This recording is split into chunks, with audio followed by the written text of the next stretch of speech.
1-1 in this excellent first best of 5 of Championship Sunday here at Lone Star Clash 3. How you doing, guys?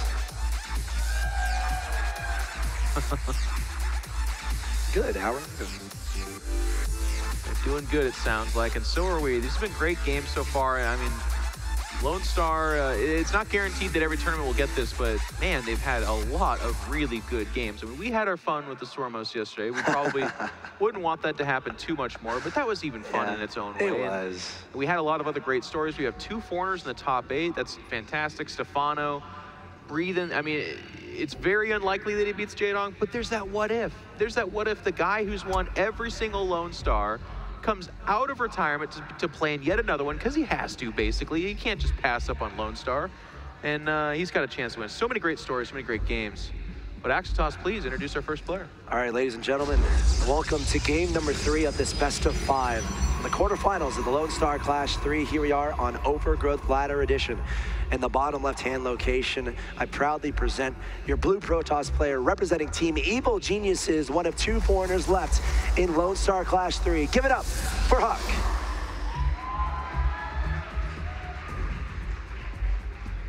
And his opponent bleeding just a little bit in game number 2. It is CM Storm Polt.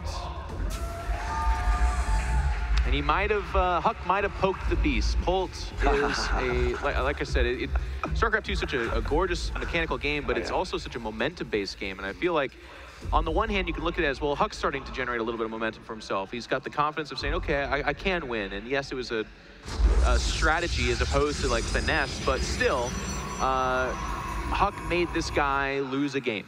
On the other hand, though, there's Polt, who I feel like when I watch him play, you can almost attach an emotion to it. And usually it's just kind of like methodical, passive, just like really good play.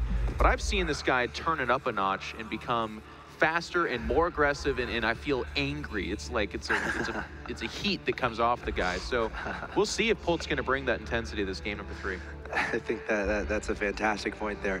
And you know, if we're talking about clashes of style here, or what's going through these guys' minds, you know, in game 1, we saw Polt get to the mid game. We saw him get those medevacs out. HuK did a beautiful job dealing with it at first, but again, there's a critical mass that once Polt gets those armies across the map, once he gets those like 3 different control groups of different squadrons, he's really able to make it happen.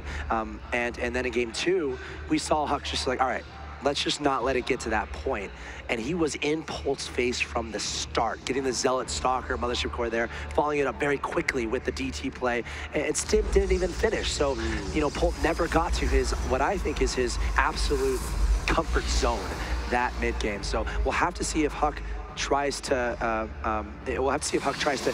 mess with that kind of formula there from Polt once again. Producers showing us the scores 1-1. Thank you, guys. Yes. Are commentating the series, did say that. I think they want me to do the score. Oh, you do the score? Yeah, I want to do that real Oh, quick. dang. I didn't know you were doing that on the fly. My bad, man. I'll take responsibility for that one. I do want to take a stab at what I think HuK is going to do here. I feel like this pylon down here, I've seen this before from him. He's going to expand, obviously, but then he's going to add a Stargate, actually, by the mineral line and go for an Oracle opening, which is really good. In the past, we saw fantastic Oracle control from him, and I know that's like a weird, there's like this caster stereotype that everything we say is always positive and awesome. I like to think I fight against that stereotype by being pretty critical, but I will tell you, HuK's Oracle control is actually really good. Okay, there it is, Stargate on the way. So, you know, a big part of this is Polt kind of identifying what HuK is doing. This is another kind of early game strategy that HuK is trying to kind of get in Polt's face in the beginning, maybe try to get a lot of SCV skills to try to throw Polt off his game. This is great against Polt. He's shown that he doesn't like to make missile turrets. We see it's a 3 barracks opening, so at first glance you say, well, that's terrible for Oracles. You can absolutely have enough Marines available to park them in the various spots that an Oracle would want to hit, but Polt is such an out-on-the-map kind of Terran player, He wants to be out there. He does not want to sit back and defend against an Oracle. So if this Oracle can pop out and get to those mineral lines where there's no missile turret and all the Marines are out on the map, that's devastating damage. That's DT level damage. Yep. Oracles can fry away a mineral line super fast. Unless HuK just gives up the scout. That'd be so bad. Okay. I am a primary source on that. I've had many a PvP where I had a sad face after realizing my entire mineral line is gone. Oh man, if this Reaper, okay. HuK's got such a nice position, it'd be a shame to see it get spoiled by a Reaper again, but the Reaper's gonna back away. It hasn't quite sniffed things out yet. And if you check the vision of Polt, yep. Limited information. He does not know of any tech. So here we go. There actually are Marines, by the way, in position defense. So Polt says, okay, you got one past me on game number 2. I'm not letting that happen again. All right, nice, I guess, game sense there from Polt. And look at that, HuK is not even going in there. He just backed away his Oracle. Yeah, HuK might be a dirty hacker, actually. I mean, you said he doesn't hack, but watching this now. And we have actually a couple of warp-ins for HuK as well off these 3 gates. Oh, wait, no, he's waiting to hit from 2 places at once? I like I think he's just, yeah, he's looking for just a weird timing. There's gonna be a second Oracle that joins up with this one. I think he wants to pulls in draw. and doesn't see any tech except for a Forge. That could mean gateway timing, which is very strange. I mean, this is misinformation for him. Missile turret goes down at the front and in the main as well. So Polt's just, he's not sure, but he's covering all his bases. Yep, I think that's a great way to put it. These guys aren't map hackers, they're just covering all their bases. But here we go. HuK charging up to the front door of Polt. Polt taking a little bit off guard. SCV's just sitting around doing nothing, forced to engage here, something you never want to do. And these Oracles destroying everything beneath them. 7 kills, 9 kills, 16 kills together, if my math is correct there, for those Oracles. And HuK with a great attack here.